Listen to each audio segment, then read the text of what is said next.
this center, and let's hear it for our core president, Mr. Dave Minyard.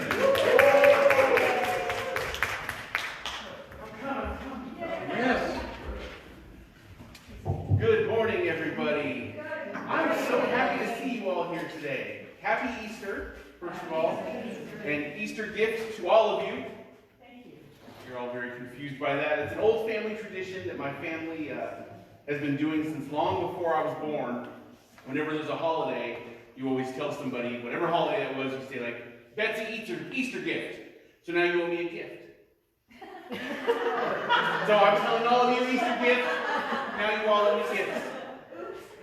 I don't think anybody's ever gotten a family member a gift after we've got it. It's just kind of an inside joke. I woke up this morning to being told Easter gift by my wife. I didn't even open my eyes yet, and I was being told Easter gift, so it happens. Welcome to the Center for Spiritual Living in the Valley. We are a new thought community based on the teachings of Ernest Holmes, which is rooted in the power of positive thinking and the law of attraction. No matter where you are on your spiritual path, you are welcome here. We are glad you're here. We are happy that you are here. Thank you for not disappointing us, because we were expecting you on this Easter Sunday. So in honor of April, Easter, the season of new beginnings and renewal, you all know I have this thing I like everybody repeating, so please repeat after me. I nurture my mind and spirit with love. I nurture my mind and spirit with love. Creating space for my dreams to flourish. Creating space for my dreams to flourish. And for my highest potential to unfold. And for my highest potential to unfold. Take a deep breath with me. One more time. I nurture my mind and spirit with love. I nurture my mind and spirit with love. Creating space for my dreams to flourish. Creating space for my dreams to flourish. And for my highest potential to unfold. And for my highest potential to unfold.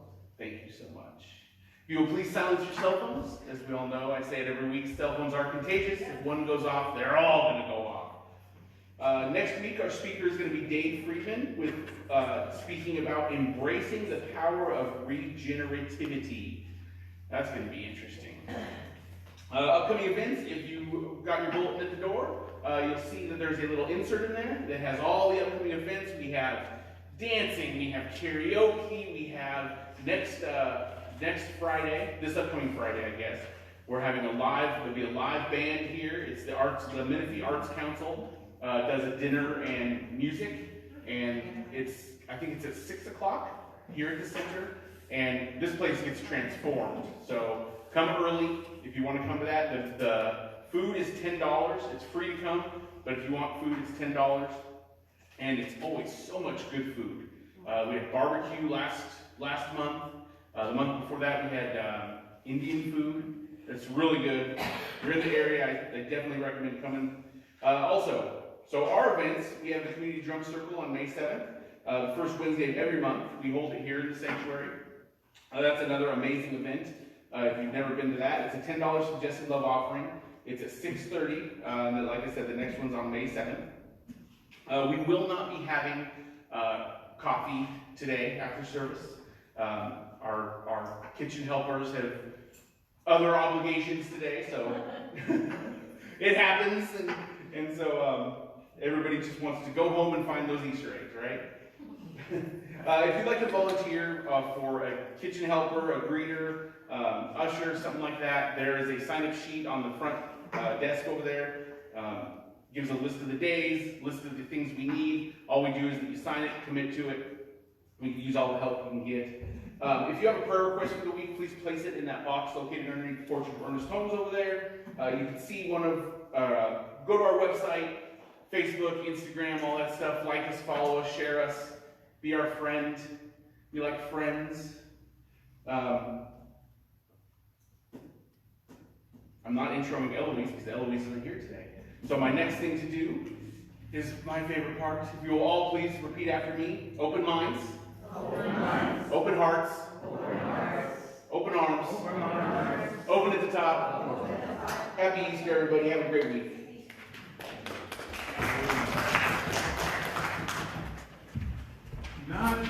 Dave. Thank you. Well, now you know the theme here every day. The next thing is Eloise is giving our invocation, but she's not here. Can you chant? Yeah, no chant today. So I'll open this program this morning, our service, our Easter service, with the invocation. And right here, right now, in this spiritual center, we are gathered together in one mind. And this I know.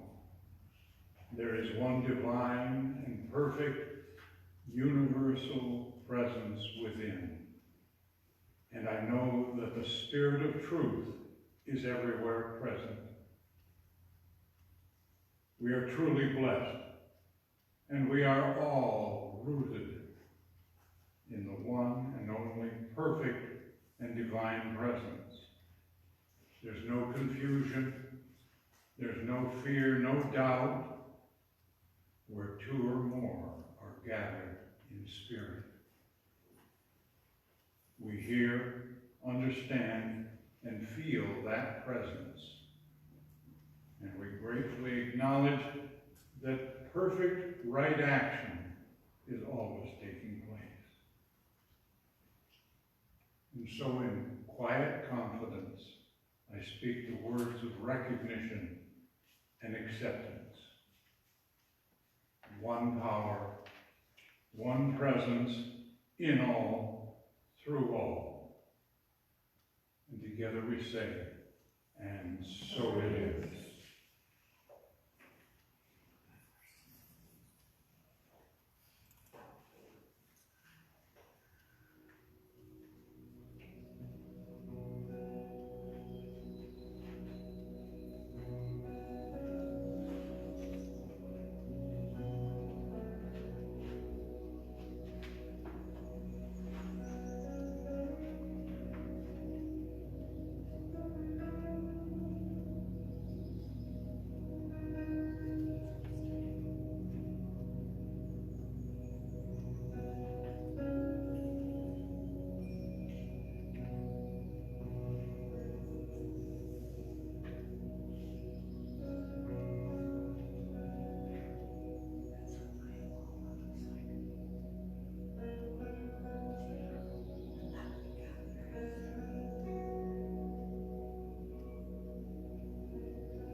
Good morning. It's my turn to read something from Ernest Holmes, but prior to doing that, I want to give an interpretation of spirit from the Metaphysical Dictionary written by Charles Fillmore from the Unity Church of Christianity.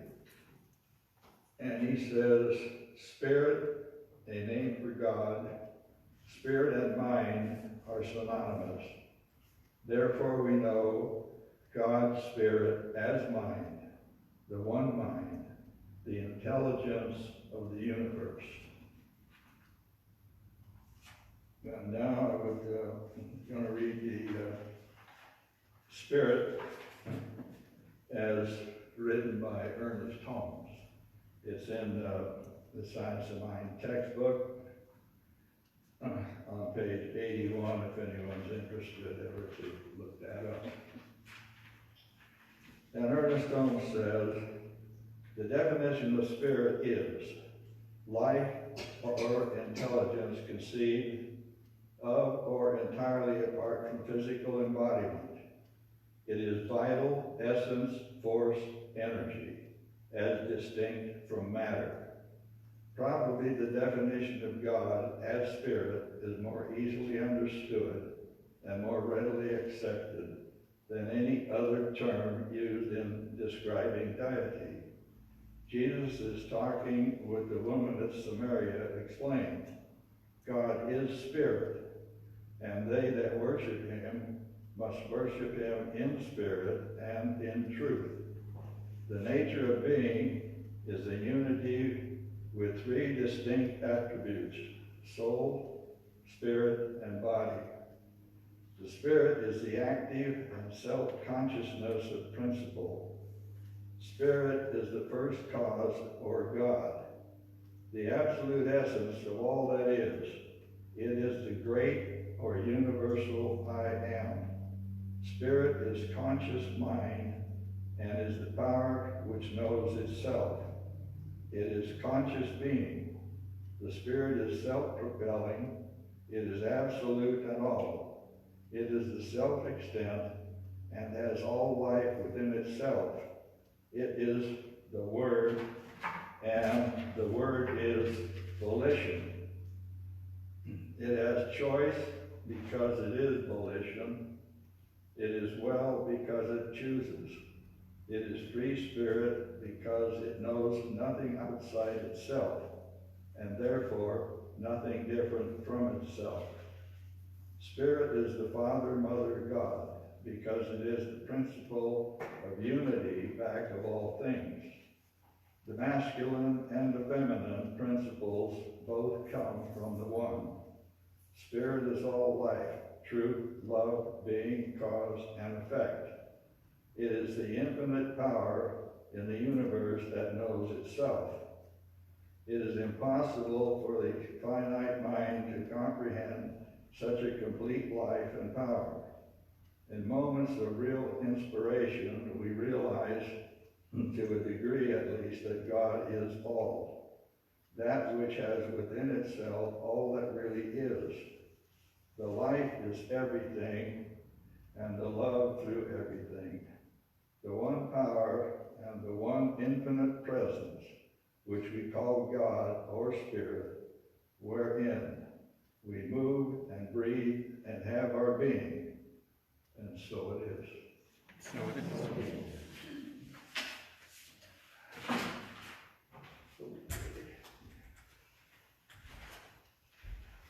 think I'll go down the runway.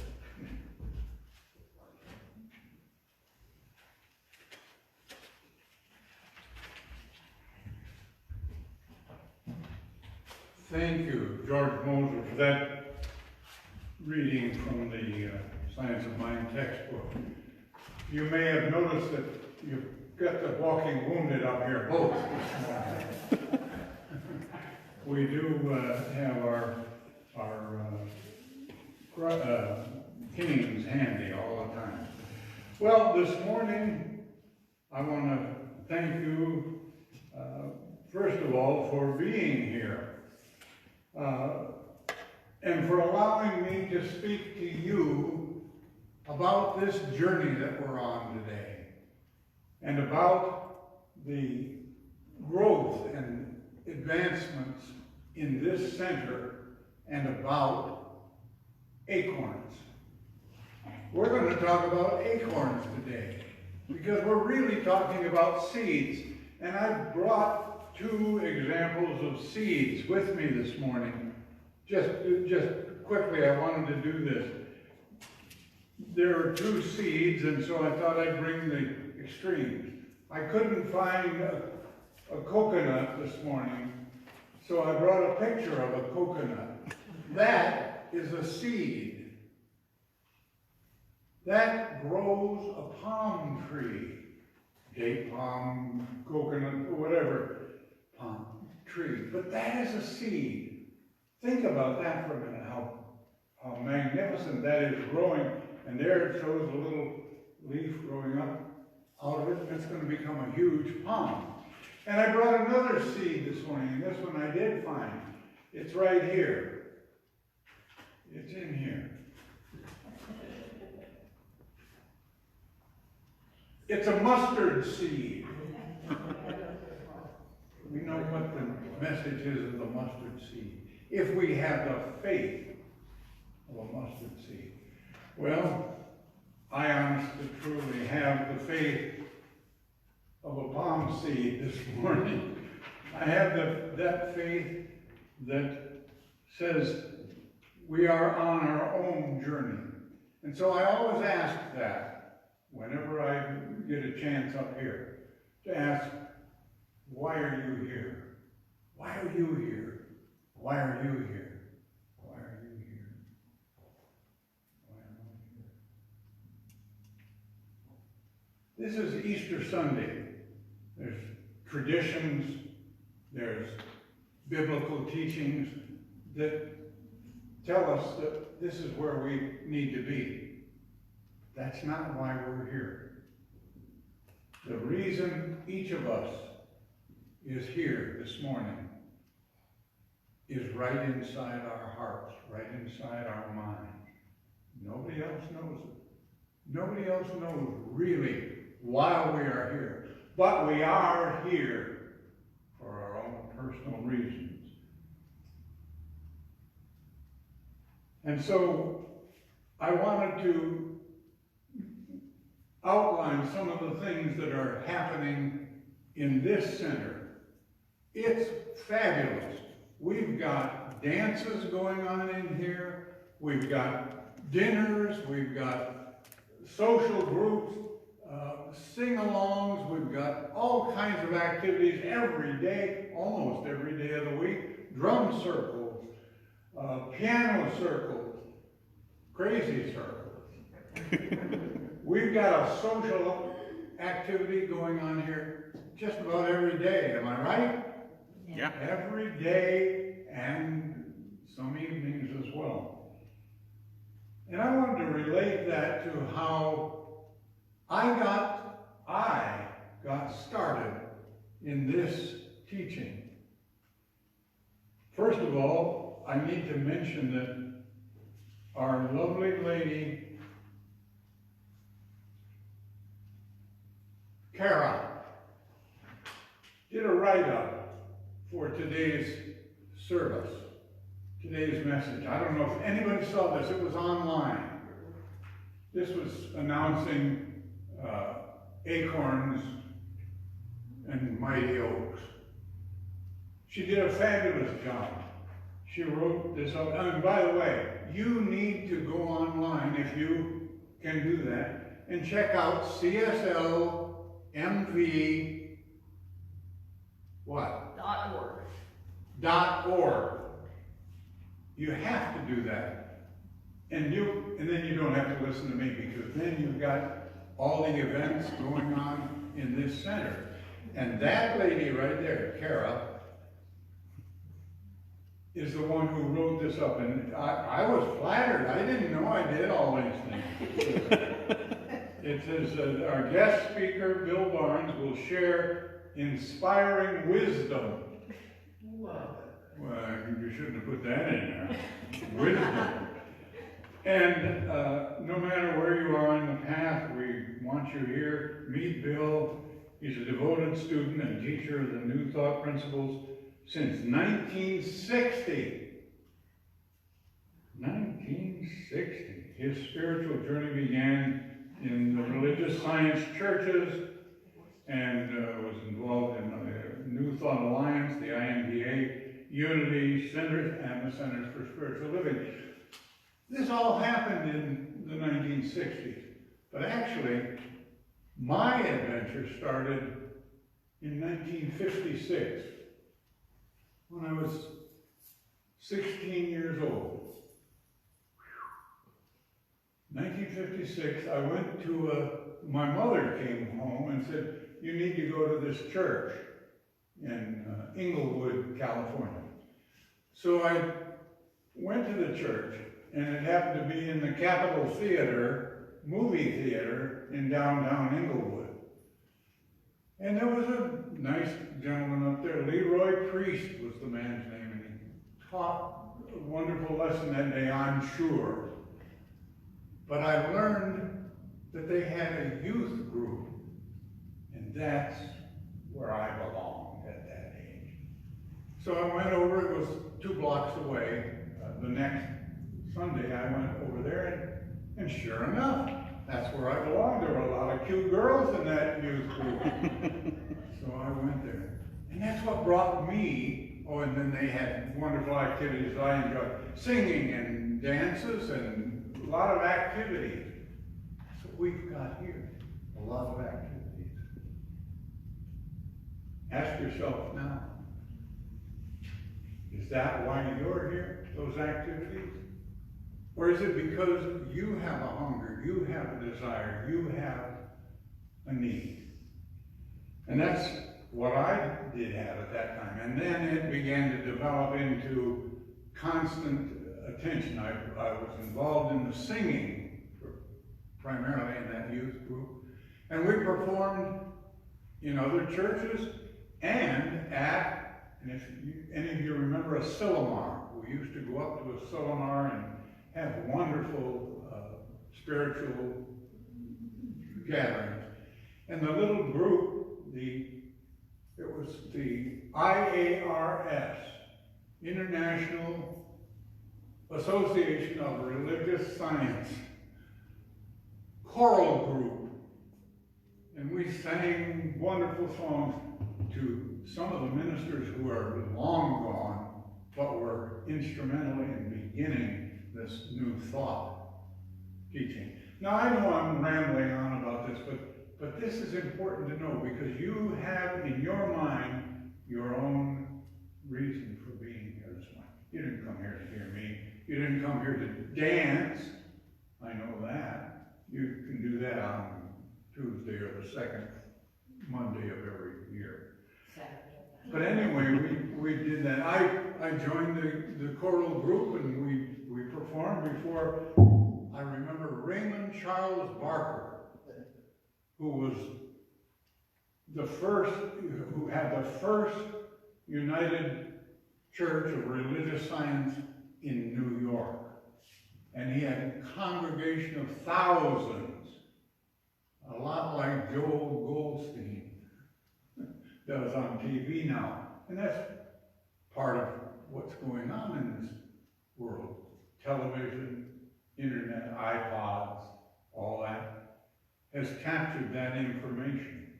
But back then, back in 1950, I was drawn to that teaching.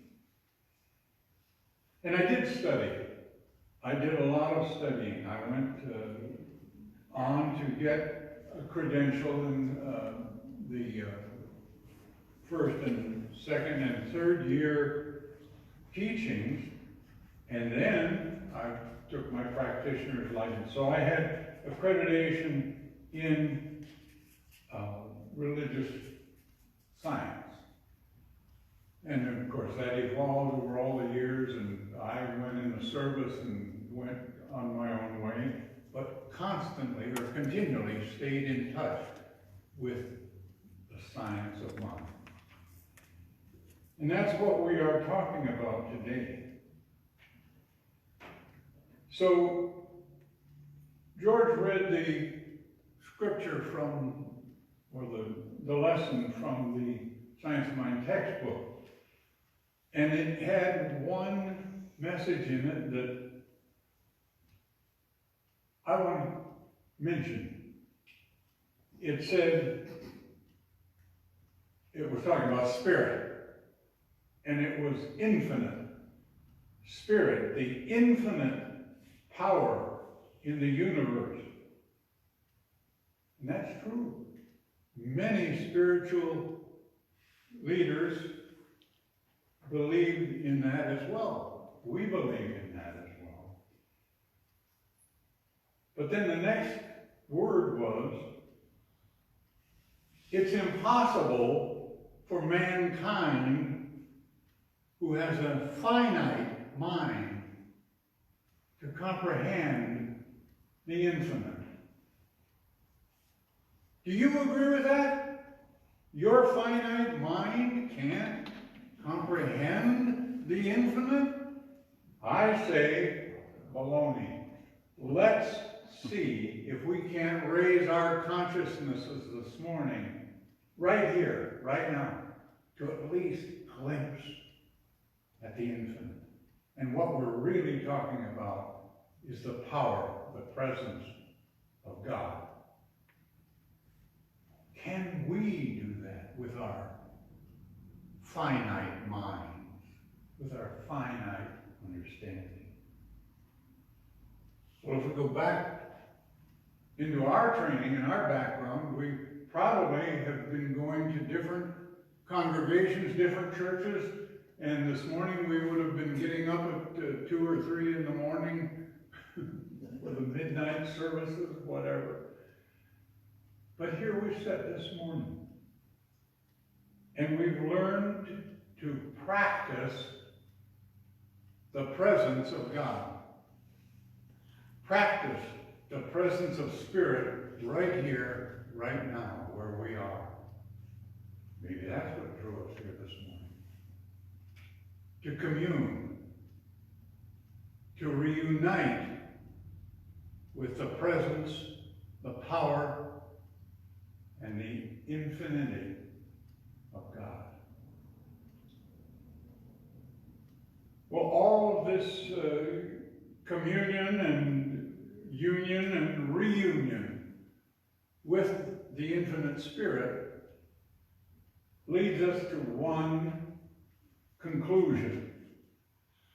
We need to identify, first of all, what we're wanting to communicate and commune with. And that is the infinite power of the universe. The infinite power of a spiritual being. And we seek that spiritual being. Why? We each have our own reason for that.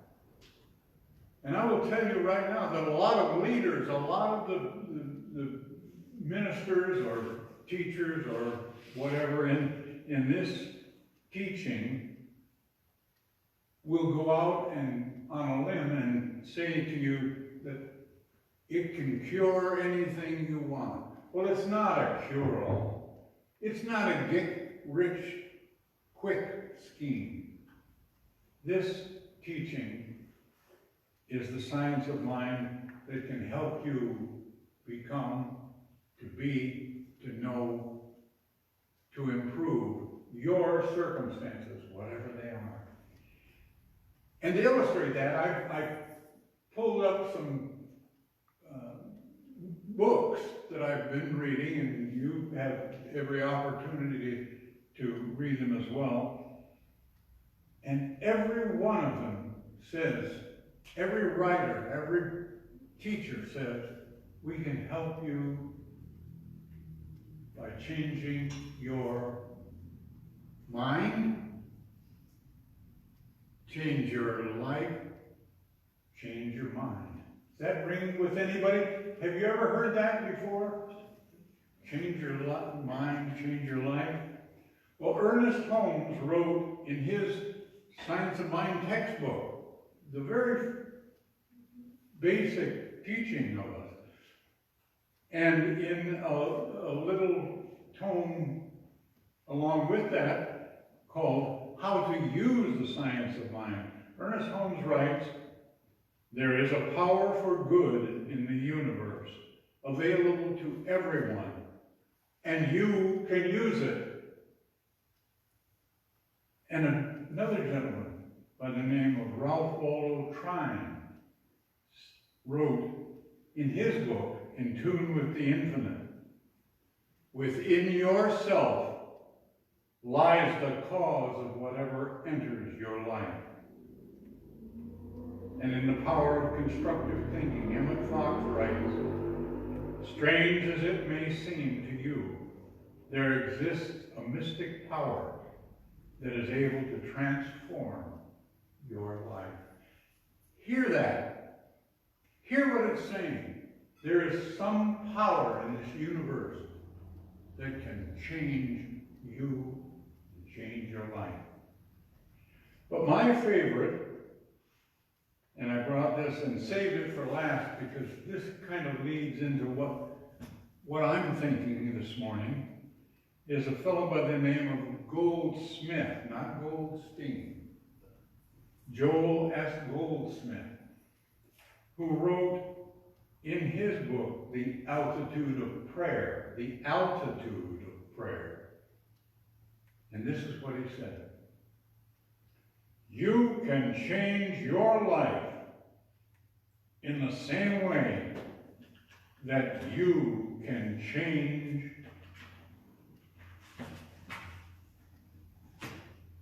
the life of a seed.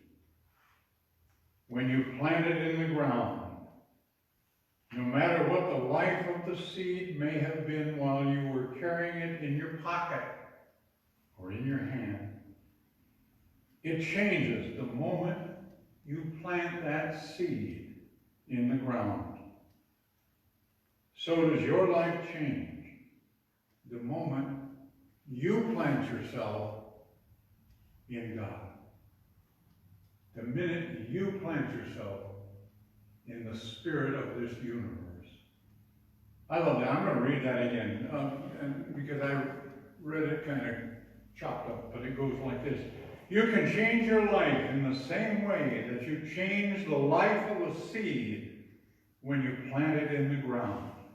No matter what the life of the seed may have been while you were carrying it in your pocket, it changes the moment it is planted in the ground. And so does your life change the moment you plant yourself in God. And I read that, just that. In fact, I tore it out of a book that I had. And I thought, well, that's a good message. That's a good thing to talk about. Planting a seed. And then it got into the Western horticultural books and all kinds of things. And I got pictures of coconuts and mustard seeds and got working with it. And I found out that there is a message there. That each and every one of us are a gardener.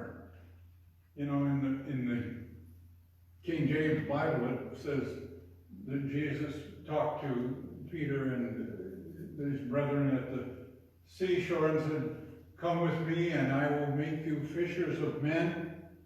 Well, this morning we can become farmers, not fishers.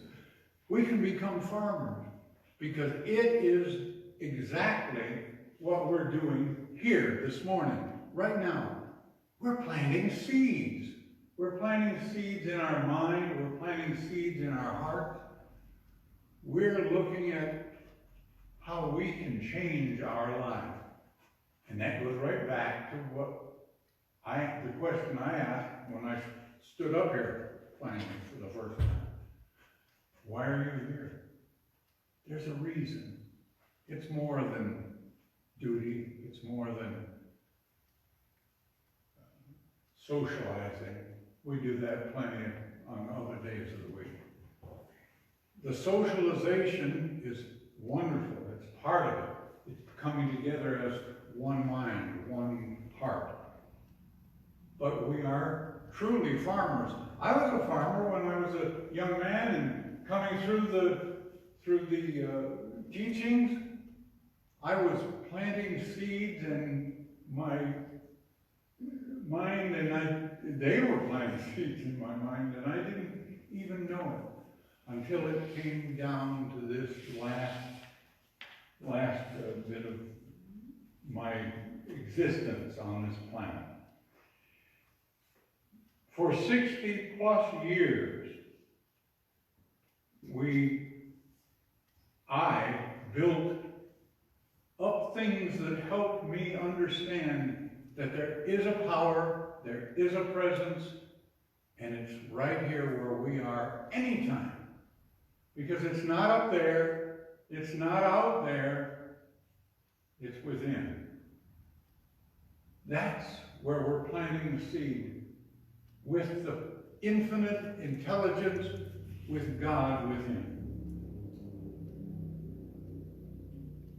And just remember, we are planting the seeds in expectation of a harvest, of the fruits of those seeds. Something that we call demonstration. Have you ever heard that word before? I've had a demonstration.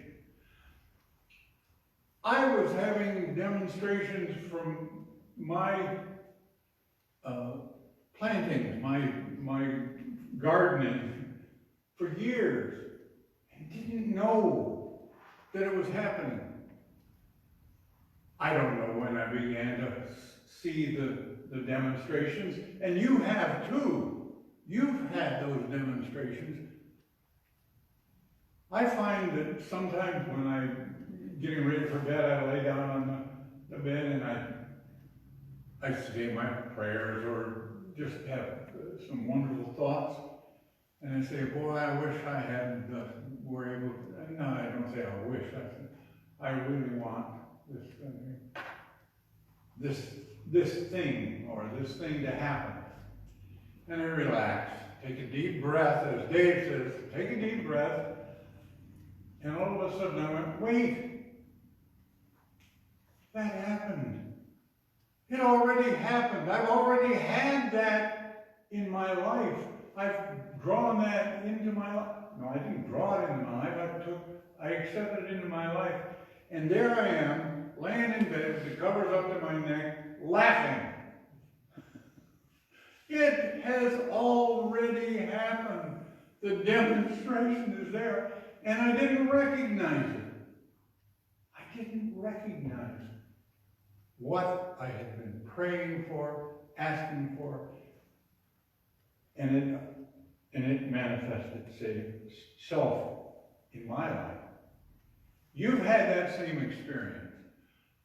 Most people have had that experience, and they don't even recognize it because they don't know.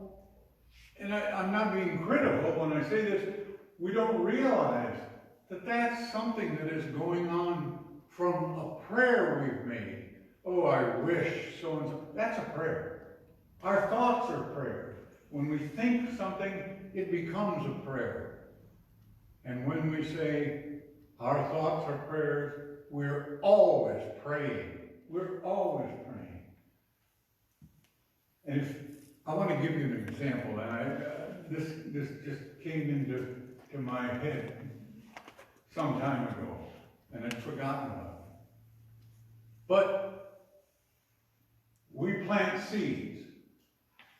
Back in 1940, we were planting a lot of seeds. In the backyard of my grandparents' house, out behind the little garage, and they were all separate at that time.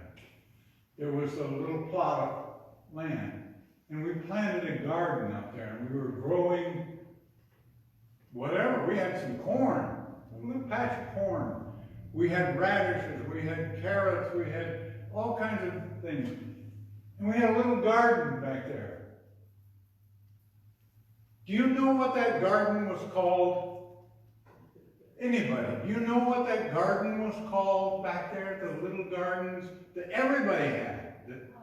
Victory Garden. Say it again? Victory Garden. Victory Gardens. That was our prayer. for peace, for a victory in World War II. And we tended those gardens. That was feeding our family, but it was also saving money, finances for the war effort. And what was the result of our little victory garden? Victory. Victory in Europe. Victory in Japan. At that time. And so, I just ask you today to keep that in mind. That whatever reason brought you here this morning, whether it was duty or a need, that is already taking place. It is starting to grow in your garden. And the garden is within. And let's call it what it is. A victory garden, each and every one of you. And the little seeds that we plant will grow and flourish and be abundant and become a manifest demonstration in our lives. And this morning I decided I was going to talk about one of those little seeds, and it is an acorn. And what does that acorn produce? You put it in the ground and it gets watered, rain, heat, whatever. What grows from that little acorn? Anybody? Mighty tree. What? A tree. A tree. A mighty oak. The official tree of the United States. Because it is strong, it is reliant, it is powerful. The wood from the oak tree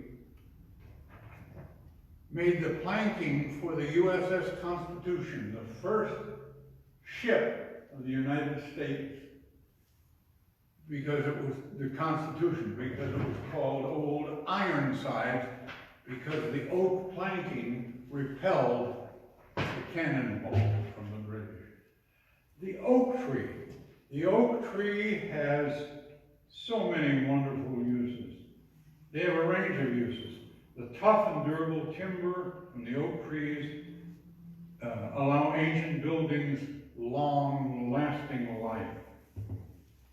Rich in tannin, the oak trees are used in tanning leather. Oak bark has been used in ancient times for medicinal remedies. Oak is used to make various wines.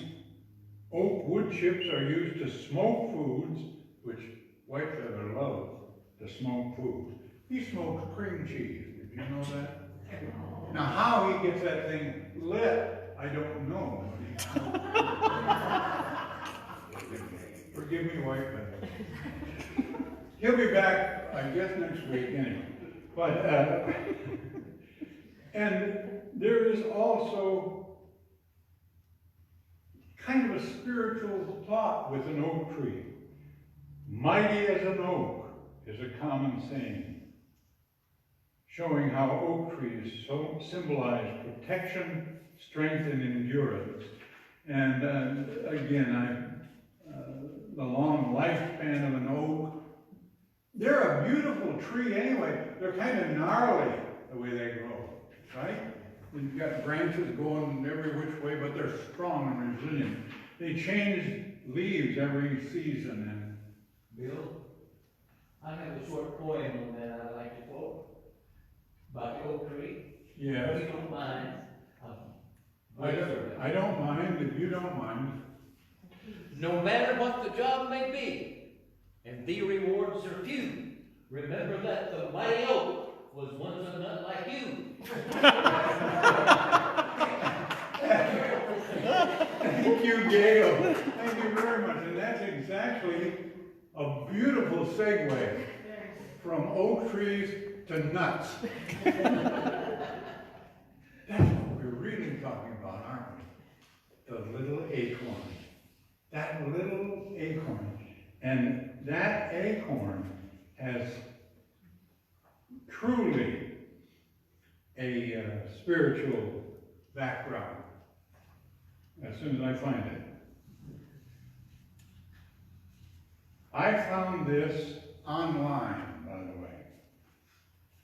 Not even thinking that we were going to talk about the acorn very much. It was the mighty oaks from Little Acorns grow. We were going to talk about the oak tree being a symbol like us, strong, resilient, and requiring the substances from the sun in the water. But the little acorn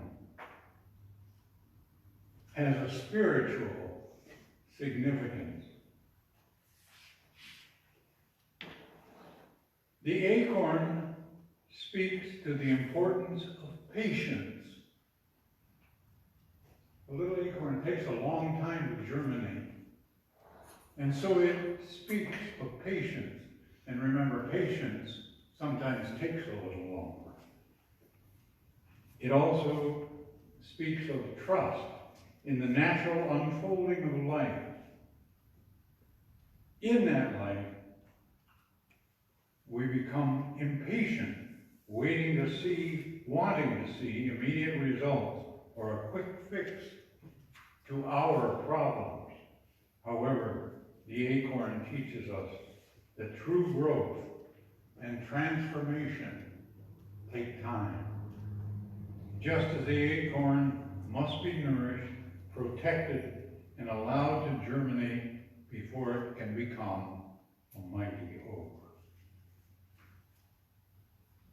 The acorn is a rich and multifaceted symbol that can offer profound insights into our own personal journey. Whether you're seeking to unlock your hidden potential, cultivate patience and trust, or deepen your connection with Spirit, the acorn can serve as a powerful guide and source of inspiration. Think about that. A cute little acorn. It's like a little pixie with a hat. By embracing the wisdom of the acorn, you can learn to navigate the ups and downs of life. And with great resilience and wisdom, and a renewed sense of wonder. So the next time you encounter an acorn, take a moment to reflect on its deeper significance and allow its teachings to enrich your life. Okay, so let me close today's journey right now with this thought and this meditation. You can change your life in the same way that you change the life of a seed when you plant it in the ground. No matter what the life of the seed may have been while you were carrying it in your pocket, it changes the moment it is planted in the ground. So does your life change the moment you plant yourself in the Spirit of God. Plant the seed of truth in your consciousness and begin daily to nourish it with brief periods of silent meditation, which means remembering God is within. Be still. Stop fighting it, whatever it is. Stop fighting life. Stop chasing after whatever. The Spirit of God will come right up to you sometime as a demonstration. Hear it, feel it, believe it, and then live it. And then this meditation. Be still in quietness and confidence. I give you peace. Rest Rest in the quietness and confidence I am with you. In quietness, in confidence, you will feel that my peace is upon you. My grace is yours. Put up your armor. Put up your sword. You need not fight. Relax. Rest. Eat of my meat. You will never hunger. Drink of my water. You will never thirst. Relax in me. Let me abide in you. Consciously. Rest in me.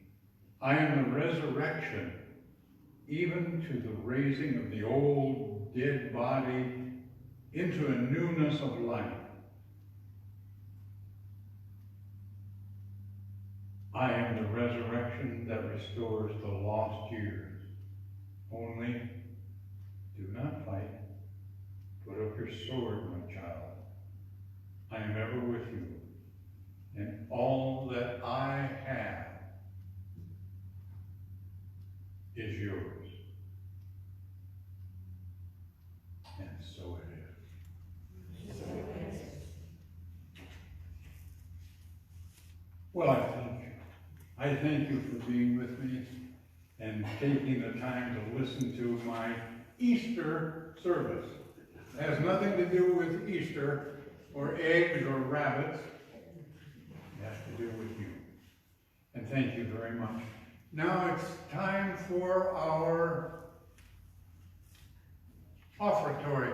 So today we're just going to use the little bowl at the back of the room. If you have a gift that you would like to give this morning, and part of it is your time, treasure, and talent, there's a little bowl back there that I'm going to ask you to deposit your offering in. Otherwise, Dave also has a card reader back at the sound area there, and he can take your card and take your offering that way. And he's busy. So let's sing together, I Am So Blessed, while we relax. Go ahead, Dave. Can you do it? There it comes. I am so blessed. And we are so blessed today. What a wonderful day. Thank you, Gail, for your help. Thank you, George, for your help today.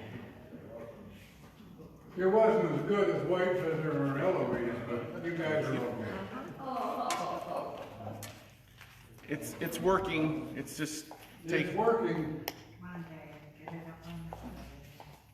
Well, There it goes. It's a cute little song, anyway, you know it. And it goes something like this. I am so blessed. I am so blessed. I am so grateful for all that I have. I am so blessed. I am so blessed. I am so grateful. I am so blessed. I am so blessed. I am so blessed. I am so grateful for all that I have. I am so blessed. I am so blessed. I am so grateful. I am so blessed. I am so blessed. We are so blessed. You are so blessed. And now there's nothing left to do. Now we're not going to have our Easter refreshments today. I'm going to meet my children at a restaurant for our Easter celebration. You do whatever you have to do today. But right now, it's time for us to get together. If you want to circle up, go ahead. If you don't want to circle up, that's okay. We're going to sing our peace song. Let there be peace on earth.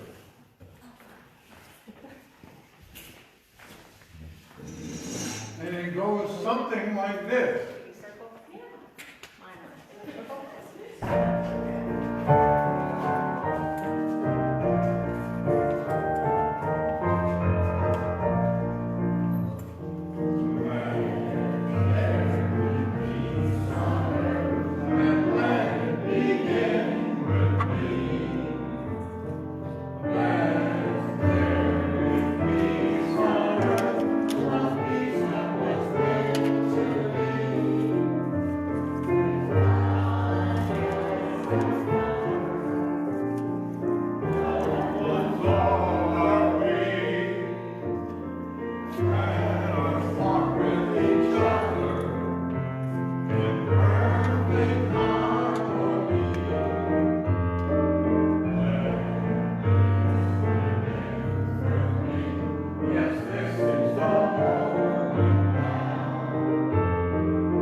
join together in saying there is only one life, There's only and that one. life is God.